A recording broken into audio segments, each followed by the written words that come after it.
Okay, great. Well, good morning, everyone. It's a pleasure today to be able to come and speak to you about the Texas Superstar program. I've been involved with this program for I think 11 or 12 years now, and it's been a lot of fun, and it's a program that I enjoy a lot because we get to deal with lots of new plants, and we also get to deal with the industry, which is a lot of fun also, and help them promote these plants so that we can increase sales of these plants across Texas, and also with consumers who can also find the best plants for their area. As you know, there's a whole lot of new plants that come out every year. Anybody that's ever been out to spring trials or just down to your local garden center will see all the new plants that come out every year. And so it's a pretty tough job to wade through the ones that are going to do well for us down in this region. When we're looking for a Texas Superstar plant, we look for a lot of different things. We're looking for attractive plants, we're looking for useful plants, but they need to be unique. It's something that's not commonly available. For example, we're not looking for just another color of vinca. We are looking for disease-resistant vinca, and we'll talk about the core of vinca in just a couple of minutes here. We look for consistent performance for Texas consumers, and we're looking for plants that will do well for the non-gardeners as well as for the experienced gardeners. We're looking for pest resistance. If we've got a plant in our trials that has a real pest or disease issue, it usually is thrown out pretty quickly. Being deer-proof is an added bonus, of course, because we have a lot of deer pressure in certain parts of the state. Some other important things that a lot of consumers don't really see is the fact that these plants need to be able to be propagated and mass produced so that the industry has them for sale. This is part of the program, the original intent of the program, in working with the industry so that the plants can be there when we promote them, so when people go to the garden centers and ask for the plants, that they are there. There's nothing more frustrating for everybody than to promote a plant and have them come out and ask for the plant and for it to not be there. And that goes for retailers, growers, consumers, and everybody. Also, we've got to have a plant that looks good in a container. So it can sell. You know, you have to be able to get it to the nursery and garden center where it looks good. We've had some plants, and Bush Morning Glory is one of my favorite examples. It looks great in the landscape once you get it established, but that plant is extremely difficult to make look good in a 1 or 2 gallon pot. So that's one of the things that can be limiting in trying to promote these plants. As you know, Texas is a big state, of course, and we have a huge variation in climate from the northwest and west over to the east and southeastern parts of the state. We've got very low rainfall in the west, we've got high rainfall in the southeast. We've also got different soil types that change as we go across the state. The major trial sites that you see here, Lubbock being on the high plains, Overton is near Tyler in the northeastern part of the state.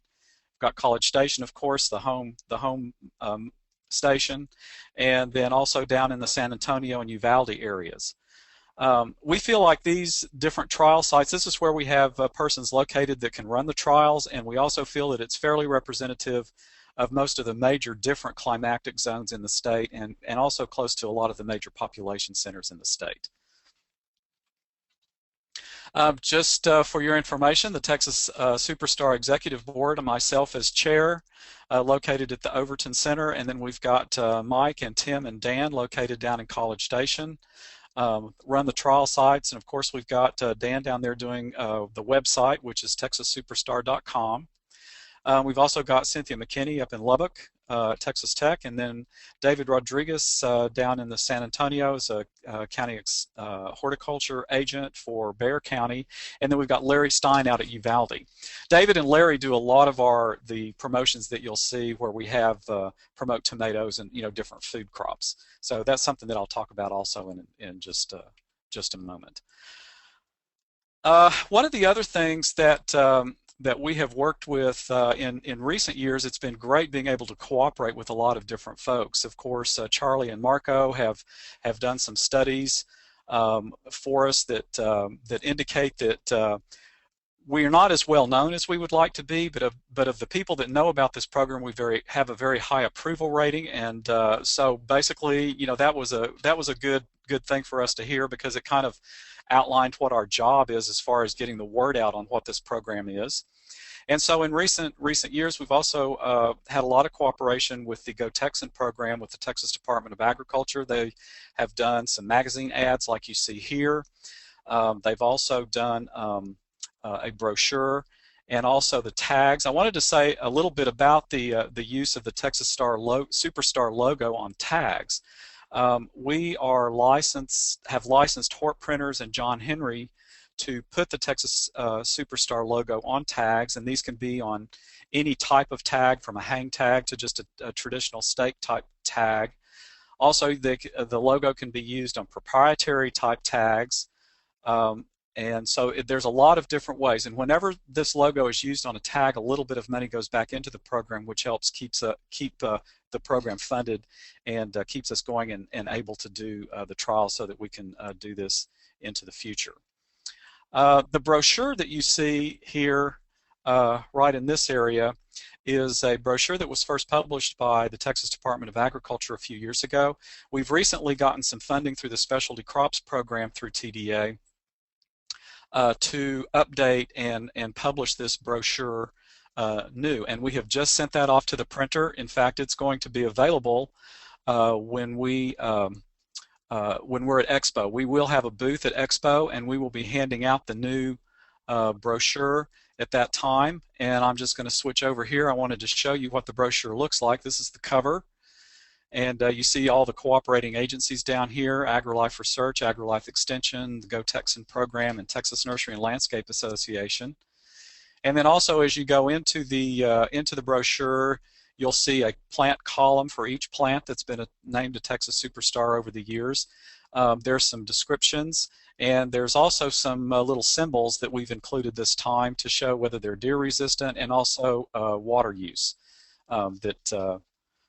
something to indicate water use, so that is something that can be referenced pretty easily. You'll also notice down at the bottom of each column there is a QR code, which can be used to access the plant page at the TexasSuperstar.com website. And also, another thing that we're doing is we are developing videos that will link to those different web pages so that you can see a video about each individual plant. And at this time, what I want to do is I want to show you this is on YouTube, and there's several videos. Some of the commercials, television commercials, for example, that Texas Department of Agriculture has done can be found also on YouTube, and the links for those are also available in the brochure. But what I want to do now is play this overview of the Texas Superstar program, just to give you an idea of what the videos are going to look like when we are producing these for each individual plant. So let me get this set up. Every Texan knows how difficult and unpredictable the weather can be, and Texas gardeners know how hard the weather can be on their plants. That's why specialists from the Texas A&M AgriLife created the Texas Superstar program. Over 50 plants have been named Texas Superstars, and only the toughest and most spectacular plants get that honor. These plants are selected by rigorous testing in the different environments of Texas, and only those that perform best are named Texas Superstars. Beautiful plants shouldn't have to be high maintenance. Texas Superstars are the strongest and the most stunning plants. They survive the toughest weather conditions, are water efficient, pest tolerant, and low maintenance. Texas Superstars work hard, so you don't have to. If you want superior plants, you have to start with a Superstar. The best part is, you don't have to go far to find them. If you want to make your plants superstars, then ask for Texas Superstars next time at your local nursery or garden center. Okay, now we'll get back to the PowerPoint here. So, Okay, hey, the next. Brent, let me ask you a quick question. It just came in. Sure. And the question was, so there's videos for every single plant in the brochure? Eventually, we will have that done. We have done several of them now, and they are currently in production. So we're hoping by the end of this year that we will have those videos up on the web, with links to the website so that you can see those. And of course, they'll be accessible through the plant pages, which are accessible from the QR codes. Okay, cool.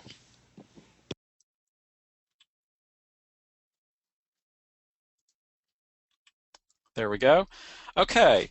The next thing I wanted to do is to go through some of the Texas Superstar plants, and I want to start with the classics, and then we'll move to some of our recent promotions, and then also what we're going to be promoting for 2014. The first Texas Superstar plant that we promoted back in 1998 was the Texas Bluebonnet, and we've had some other colors come out since then, and I'll show you a new one when we're talking about next year.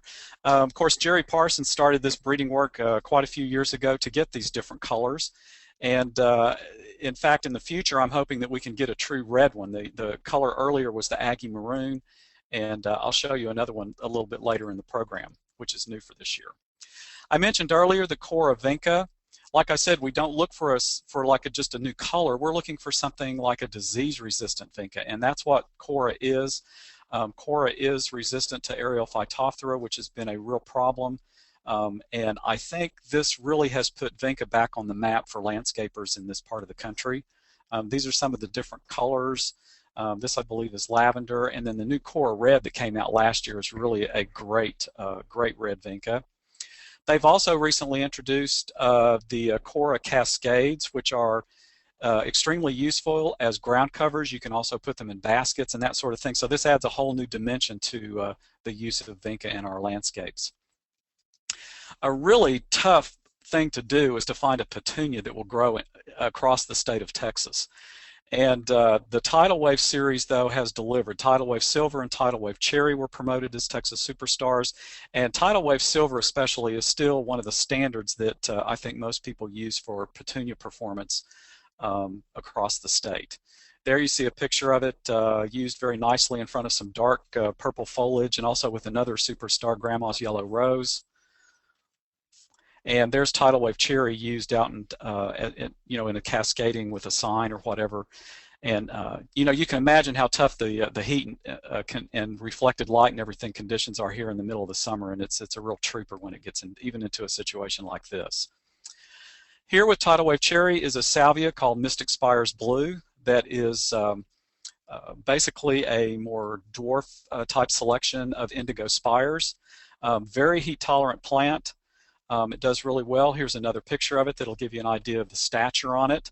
Over the years, it is a perennial, and as long as you have good drainage, over the years it can get fairly tall, but a little bit bigger every year. But if it happens to overgrow a little bit, you can easily prune it down. I like to prune it down a little bit, about halfway in late summer, and then it bounces back very quickly and then puts on a fabulous fall display. So it's really a great plant and keeps coming back. Another salvia that you see here kind of in the center of the photo is Henry Duelberg, and this is one of the plants that's got a really great story. Greg Grant, of course, in the past has been a part of the Texas Superstar program, and he found this plant in a graveyard next to a gravestone marked Henry Duelberg. So anyway, that's where this plant came from, and it's a great plant, and I think one that a lot of people are probably familiar with in this part of the country. Mexican bush sage, Salvia leucantha, is a great plant, blooms in the fall, and you also see on your right firebush, which has been another very successful Texas Superstar. The rose here is Belinda's Dream, a Texas Superstar, but this shot is really all about the verbena. This is Blue Princess verbena, another plant that Greg brought to us. And the deal with this Blue Princess verbena is that you need to find, and it's available now as virus index stock. One of the things, this is something that can happen with Texas Superstars. We first introduced this a number of years ago, and virus got into the stock, and it declined and kind of went out of the market. And then, but we were able to, a company took it on and got it cleaned up, and now it's available as virus-free stock. So it's a great plant. And this is still one of the best perennial verbenas, I think, for this part of the country. This is John Fanuc Phlox. A lot of you down here in this area know that it's summer phlox is kind of a tall order to grow down here, but John Fanuc is one that does very well. It tolerates our heat and humidity very well and blooms for an extremely long period for several weeks in the summer. And it will just a slowly enlarging clumping type plant that does really well and is a very long-term perennial for us. This is Katie's dwarf Ruellia, which is a great clumping Ruellia that I like to use as an edging. It's a great replacement for Liriope because and especially you get the flowers off and on all summer. It does freeze to the ground in the northern part of the state, but it doesn't runner like some of the other Mexican petunias can do. It stays this really nice dwarf habit, which is a great thing. New Gold Lantana.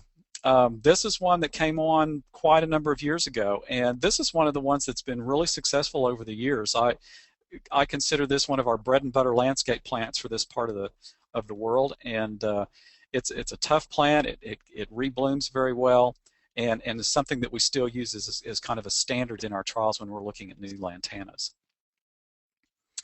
Texas Gold Columbine is a neat plant.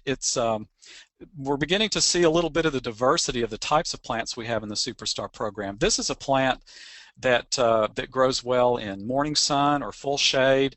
It's one of the few columbines that really does well and will actually perennialize as well as a columbine is going to in this part of the state. It's native to the moist areas out in the western Texas area, and is just really a beautiful plant. It's known for its long spurs on the back of the flowers, and something that can be very successful even when planted in the spring from 1-gallon containers or planted as green plants in the fall. This is a fun plant. This is basically the plant called bitterweed that we see growing along the roadsides, which is of course a horrible name. Our Mike Arnold and some students went out and gathered seed from local areas one summer when we always talked about doing that, and anyway made some selections that were more floriferous and more compact, and then Pan American Seed Company got a hold of it, and they improved it a little bit further, and now we have Helenium Dakota Gold, which is really a great plant. It's a good edging plant, holds up all summer, as you can imagine. It will reseed itself. It's a native plant, and it is a reseeding annual, and it will reseed itself with abandon. In fact, all of these plants grew in the cracks of that concrete out in front of the bed, and I just dug them up and moved them into the bed so that I'd have a display for field day that year. The Flare series of hibiscus, hardy hibiscus, has been very successful. These were bred by Dr. Moy down in San Antonio. This is the original Flare, and then we also have Pink Flare, which blooms in early summer for several weeks. There's a picture of the flower. They're dinner plate size, which is really great. And then we've also introduced Peppermint Flare, which is a really beautiful plant. This is actually one of my personal favorites out of the group. Another extremely successful plant is Gold Star Esperanza. This plant, Greg Grant again found growing in the crack of a sidewalk somewhere in South Texas, and now you find it all over Texas, all over New Mexico, Arizona. It's a wonderful plant. It takes the heat. It's just really a beautiful thing. You can use it in the ground. You can use it in containers. It's not always hardy in North Texas except during mild winters. Or if you use a lot of mulch or whatever, but it can be perennial in South Texas. I think it grows better, has a better habit that even in places where it's perennial, if you actually cut it back in late winter and let it restart again. Also, if it starts to set fruit, it will return flower on its own, but if you want to get it to return flower faster, you can cut some of those fruits off. Just as kind of a general maintenance thing. It's a butterfly magnet, and anyway, just a great plant. I love it in containers out by the poolside as well. It's very useful in a lot of different ways. Here's another picture of firebush in front of Esperanza.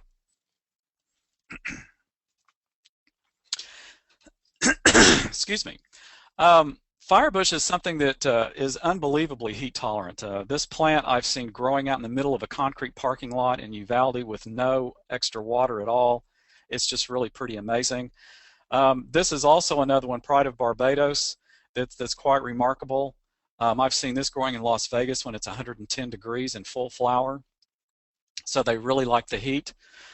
This is one of the foliage plants that we've promoted. This is Variegated Tapioca, which is a really neat plant, and planted as a small plant in the spring will make a pretty nice display during and by the end of the summer. Also, Graptophyllum, the caricature plant's another great foliage plant that I always thought of as a house plant, but it actually does quite well in full sun, and you can see some of the different foliage types here. Very pretty plants. Duranta is another plant that we've promoted. The flowering types also produce fruit, hence the common name golden showers. Very pretty displays in the fall. And then also there's some foliage types. This is called Gold Edge, which does very well. And again, planted as a small plant in the spring will make quite a display by mid and late summer. Jatropha is a nice woody shrub. This is perennial down in the southern parts of the state, especially along the Gulf Coast. In the northern part of Texas, you would grow this as an annual, but it attracts hummingbirds and butterflies and is a very handsome plant, has beautiful foliage. The glossy green foliage is very nice also. Thryallis, another woody type plant that's hardy in South Texas, but we would use as a summer annual in North Texas. But it blooms like this all summer long and is deer resistant, so it's got a lot going for it. It's a very, very pretty plant.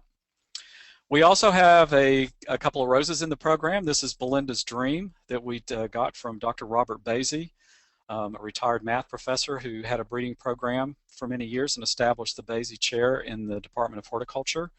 It's a really great plant and one of the early shrub type roses that has a more of a hybrid tea type flower. And I think for this particular type is still one of the best. Of course, there's the knockout roses. This is double knockout, which I like a little bit better than the regular knockout. It doesn't get quite as large. It's a little bit more mannerly as a hedge and also has more petals, so that you get a little bit more of a floral display out of it, and a little bit more intense color. Grandma's Yellow is another nice rose that was found down in Nacogdoches, and some people may know it as Nacogdoches, but it's now called Grandma's Yellow. And we have been able to grow this without spraying for many years out if you've got a lot of real open area with lots of sun, and that goes for most any roses. They're going to be a lot happier that way. But here you even see it in flower at Christmas time during a mild year, and also it has very nice, pretty nice double flowers that can be used for cuts like Belinda's Dream. Some other different types of plants that we have in the program. This is the Chinkapin oak, which is a really great tree. It's got beautiful foliage and is a very stately oak that can be used in all parts of the state. Deciduous Holly is also another really great plant. This is good for winter displays, and of course the birds absolutely love this one. It's a great plant for that. We've also promoted some edibles. This is Green Magic broccoli, which is still a great broccoli for this part of the country, and then also some ornamental peppers, which can do double duty. Though I'll warn you on all the ornamental peppers to taste before you just dive right into eating these things, because sometimes they're mild and sometimes they can be quite spicy. This is Mex Twilight, which we like a lot because of the multiple colors and the fact that it just keeps growing up over the older flowers and continues to give you the nice floral display. We've also promoted Satsumas, and this is one called Miho. This is down in the Uvalde area. They're really nice. These are, of course, can be planted in the ground in South Texas, and up in this part of the state in North Texas, they need to be in a very protected area or grown in large containers where you can put them in a protected area during the real cold snaps that we have in the winter. But they're very tasty, and it's one of the most cold hardy citrus that are out there, so that's one of the reasons that we promoted it. This is a good example of a south facing wall where you can grow these things in the northern part of Texas, where you also have an opportunity to protect it, especially when it's getting established. Okay, I also wanted to go back through some of the recent promotions that we've done. This is from 2011. We promoted Turk's Cap. This is the pink Turk's Cap. We've also promoted the regular one as well. Then also we promoted the Angelonia Serena series. The Serena series is from seed and reblooms a lot better than most of the vegetative types that are out there, so we've been real happy with that. It's got a series of colors, and you can see in the close-up of the flowers here why it's called Summer Snapdragon. We also promoted these are warm season euphorbias. We refer to them as baby's breath euphorbias because this is what they do. This is a late summer shot out in my field trials one year, and this is one called White Manaw, which is a really good one. There's several different ones on the market. White Manaw is more vigorous. The one you see on the left is called Hip Hop, which is a smaller one, and there's also one called Silver Fog that does well in containers, probably better in the ground because it's a smaller plant. But there's also a lot of new ones out there that we're still trialing. This is a good example of what you can do with this plant. You can see it, you can use it to weave various different things together in the garden. We also promoted what we call cool season euphorbias in the same year, and these are not for the summer. They don't particularly like the heat, but they like the cold weather. This is one called Tiny Tim. That is it in a larger pot. They're great for mixed containers. You can put them in containers and leave them out on the patio because they will take down to about 15 degrees before you start seeing any damage. So these are great. There's a lot of different selections out there. That's Glacier Blue in the foreground, and also this one is called Blackbird. And then this is one called Ascot Rainbow that I like a lot. It's very pretty. It's got beautiful foliage that you see in the winter, and then the flowers in the previous picture is what you see in the spring. We've also tried this one in the ground. This one and Tiny Tim seem to be the most heat tolerant. You can see over here the color of the foliage in the winter, and then this is what the foliage is going to look like in the summer. But I think we may have, in this Ascot Rainbow, we may have one that's actually truly a perennial because it will even take our summer heat and humidity here in the Tyler area. So anyway, that's something that we're still taking a look at, but right now we do promote these for cool season use. Last year, 2012, we did the Rio series mandavillas, which are great in containers. They flower well. These are a non-twining type mandavilla that does really nice. It does well in mixed containers as well. You can also grow it in the ground in the shade, but you can see that it does twine just a little bit more when you put it in more shade. It will take pretty full sun though. And then of course we did Gomphrena. 2011 was the year for testing Gomphrena in the heat and drought we had that year. And so that's one for the history books. We've got the Las Vegas series. This is a great white Gomphrena. This is kind of a moderate height. We've got the Audrey series, which get a little bit bigger than that and have some unique colors. This is another Audrey. All around purple, which is a little bit more like the traditional Gomphrena. And then we've got the QIS series, that's a little bit more like the old Strawberry Fields. This is QIS Red and Carmen, which are some great colors to add. And they also have kind of a nice spreading habit that's very nice. And then there's Fireworks, which is a really cool Gomphrena that needs lots of room because it gets big. You need to grow it in a 1 or 2 gallon container to sell it. This isn't a 4-inch pot plant. And anyway, you get these beautiful sparkler effect looking flowers in the summer, and it really stands up to the heat.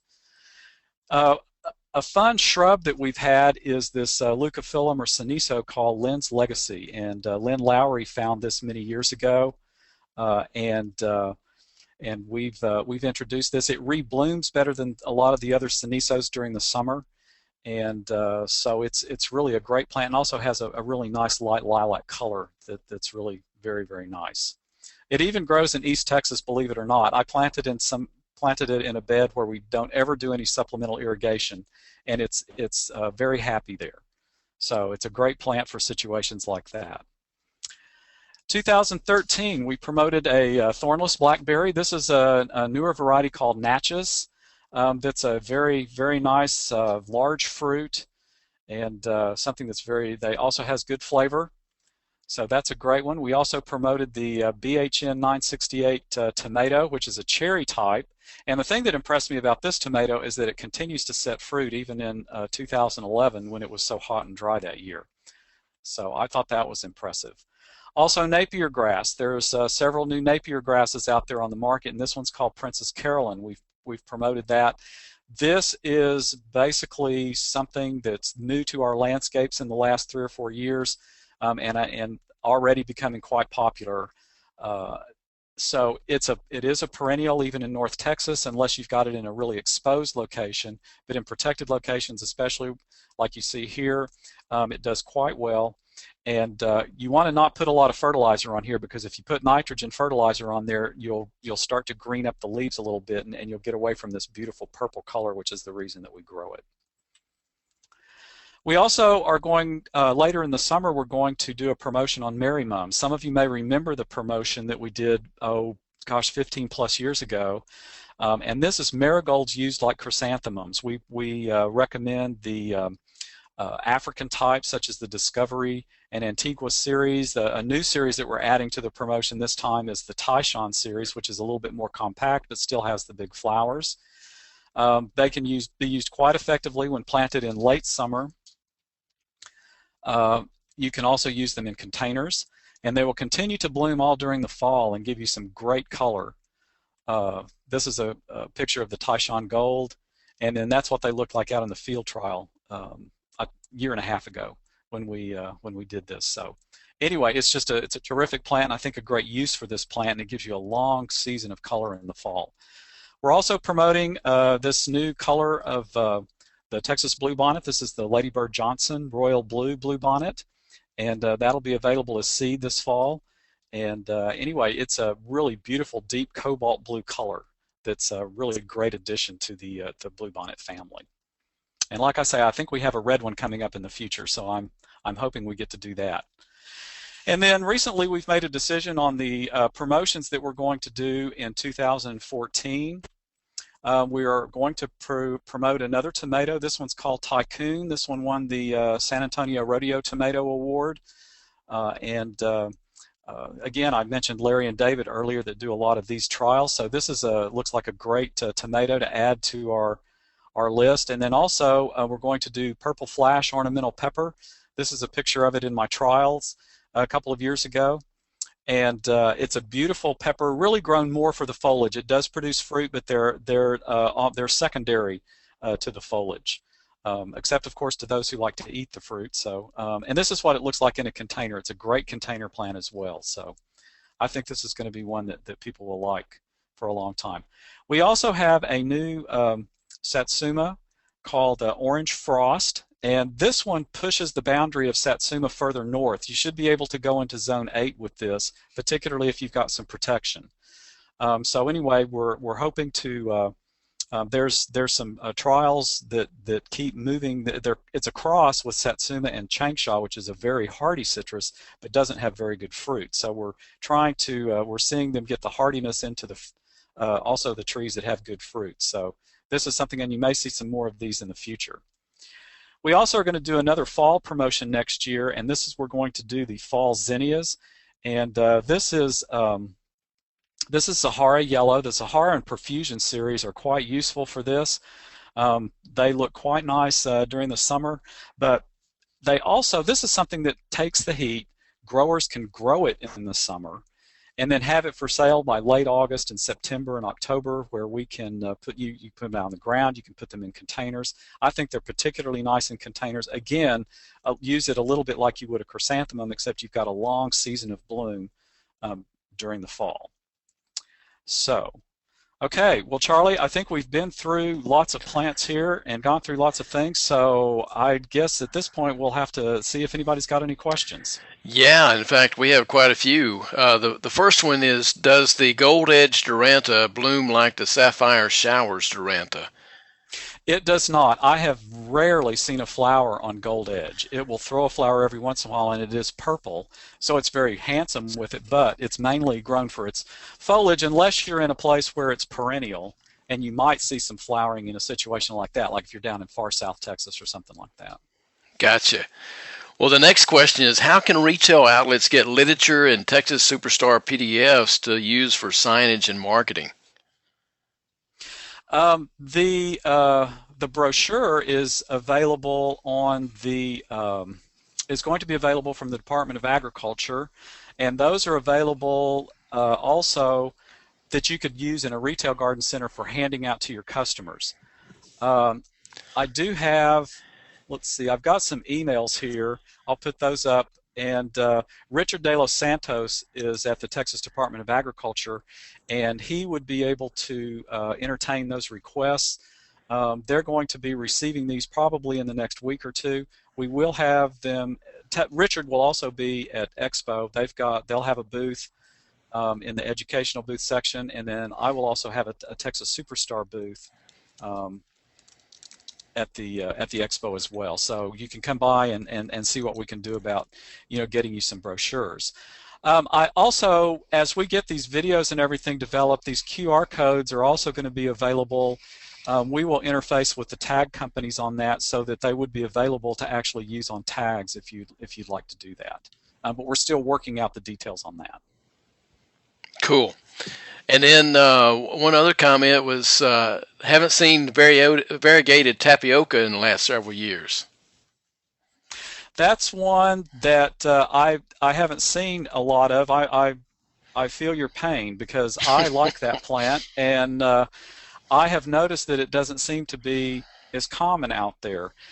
Sometimes with in the life of a Texas Superstar, we see these hills and valleys like that, and it may be that we need to find out exactly what the problem is. It may be, for example, a propagation issue. I know it's somewhat finicky when it comes to propagation, and it may be that we need to do something along those lines to figure out how to make that plant more available. But you're right. That's one that I showed that picture because I wanted people to see it, to remember that it is a Texas Superstar, and it's a really great plant, and I'd like to see more of it out there.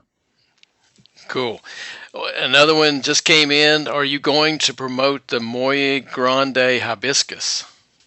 The Muy Grande, yeah. Muy Grande is a Texas Superstar, and it is in the new brochure, and that is one of the ones that we've promoted. I mentioned the Flare series, but I just in the interest of time, I couldn't include everything. So anyway, but it is in the brochure, and it's still on the website. All right, and then what was the verbena variety mentioned earlier in the webinar? Oh, Blue Princess. Blue Princess. Okay. And then does the white Duranta perform as well as the purple? I have, in my opinion, I've seen the purple one, I think, it will persist better than the white one. The white one grows well when you plant it in the spring, but it doesn't seem to persist through winter and that sort of thing as well for me. But as far as a grower, when you're planting it in the spring and for the summer and everything, it does well. Okay. How long does it take to evaluate a Texas Superstar? Well, it really depends on the type of plant. For example, purple flash pepper. That's a plant, it's an annual. The seed is available from Pan American Seed, and so that's something that we could get on fairly quickly. We can trial that for a couple of years. Typically on an annual like that, I'll see it in my trials look really well, or someone might notice it, and then we can put it in the statewide trials so that we can take a better look at it, and then we can name those superstars pretty quick. If we're dealing with a woody plant, for example, especially if it's one that's not in the trade, example, we're looking at a high pH tolerant bald cypress that Mike Arnold's program has developed. And that one, we've got to, there's the years of testing, but then you've also got to get it into the trade and get it propagated so that there's enough plants out there to do a promotion. So that one can take several years, as many as 5 to 7 years to get something like that in the program. Okay. And then any updates on rose rosette resistance? Rose rosette resistance, I don't think that there's anything out there as far as in modern varieties. I believe some of the species roses may show some resistance, but of course breeding that characteristic into some of our modern rose lines is going to be a long-term commitment. Anyway, that's one of those issues that's really starting to kind of raise its head these days, and but dealing with the disease roguing plants and that sort of thing is about the only defense we have at this time. All right, and is the pink or maroon bluebonnet easy to grow and reseed? Yes, as far as I know, it's just as easy to grow as any other bluebonnet. It will reseed. Now, you do have to remember that when you have some of these different colors that are reseeding, the way that these different colors were selected is that they were found in large bluebonnet plantings and then isolated. and self-pollinated to build up stock of that particular color. So there's always a chance that when you're reseeding, you may see some other colors pop up, and over a period of time, you may see some other colors mix in with those. So that's something that may happen over the long haul if you've got it in a good place where it reseeds and it's happy. All right. Next question is, are we going to be able to use the Texas Superstar Plants list on our own website for promoting, possibly linking the plants to your database? I think that would be a possibility. We haven't really discussed that with the board, but I think that we'd be very open to that possibility. And if someone is interested in that, I'd be very happy for them to contact me, and we can see what we can work out.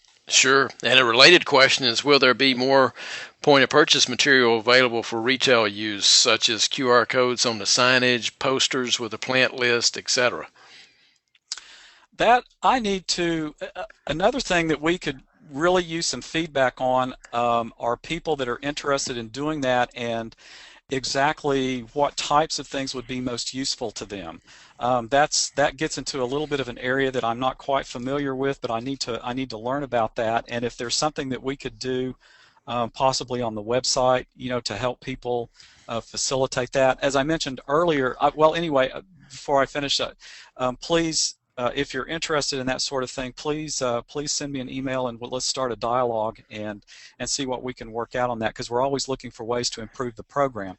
At the same time, I also mentioned that we are going to try to, we're working on making those QR codes available to the tag companies, so that those would be available to put on plant tags as well. And the questions keep coming in, my friend. The last one is talk a little more about Tycoon tomato.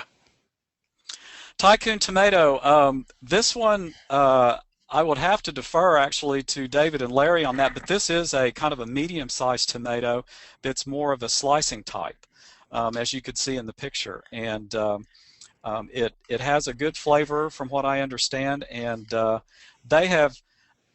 my feeling about tomatoes is that if you can get a tomato to do well down in the San Antonio and Uvalde area, then you've got a good tomato for the state of Texas. And so anyway, that's something that I'm looking forward to.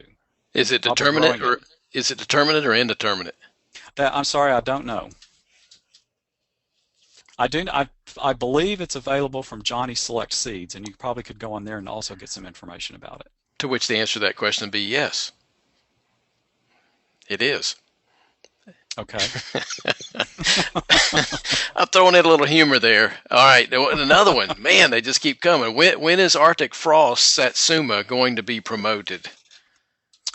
Arctic Frost is something that Greenleaf Nursery is still building some stock of. So I'm not sure when that one's going to come online. But we started with Orange Frost because they were able to get the numbers up on that one earlier. Arctic Frost should push the hardiness zone for citrus even further north than Orange Frost. So I'm looking forward to that one coming out. All right, then we've had a whole slew of questions asking if you would put a PDF version of your slides online with the recording of the website. Yeah, is that possible?